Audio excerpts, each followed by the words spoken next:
Hello guys, in this video I am going to show you how to rename a document on the Pages application, but first I just want to mention, don't forget to subscribe to my channel because at 10,000 subscribers I am going to show you my whole YouTube revenue statistics and growth strategy, how to make money online.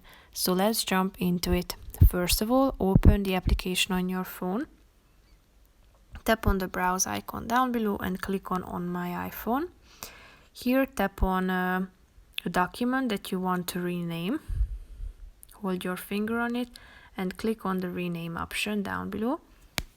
After that, delete the current title of it and type in the new name that you want to add.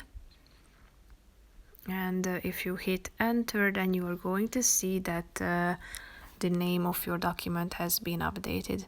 That's pretty much it for this video, guys. I hope you found it helpful. If you did, consider subscribing and see you in the next video. Bye bye.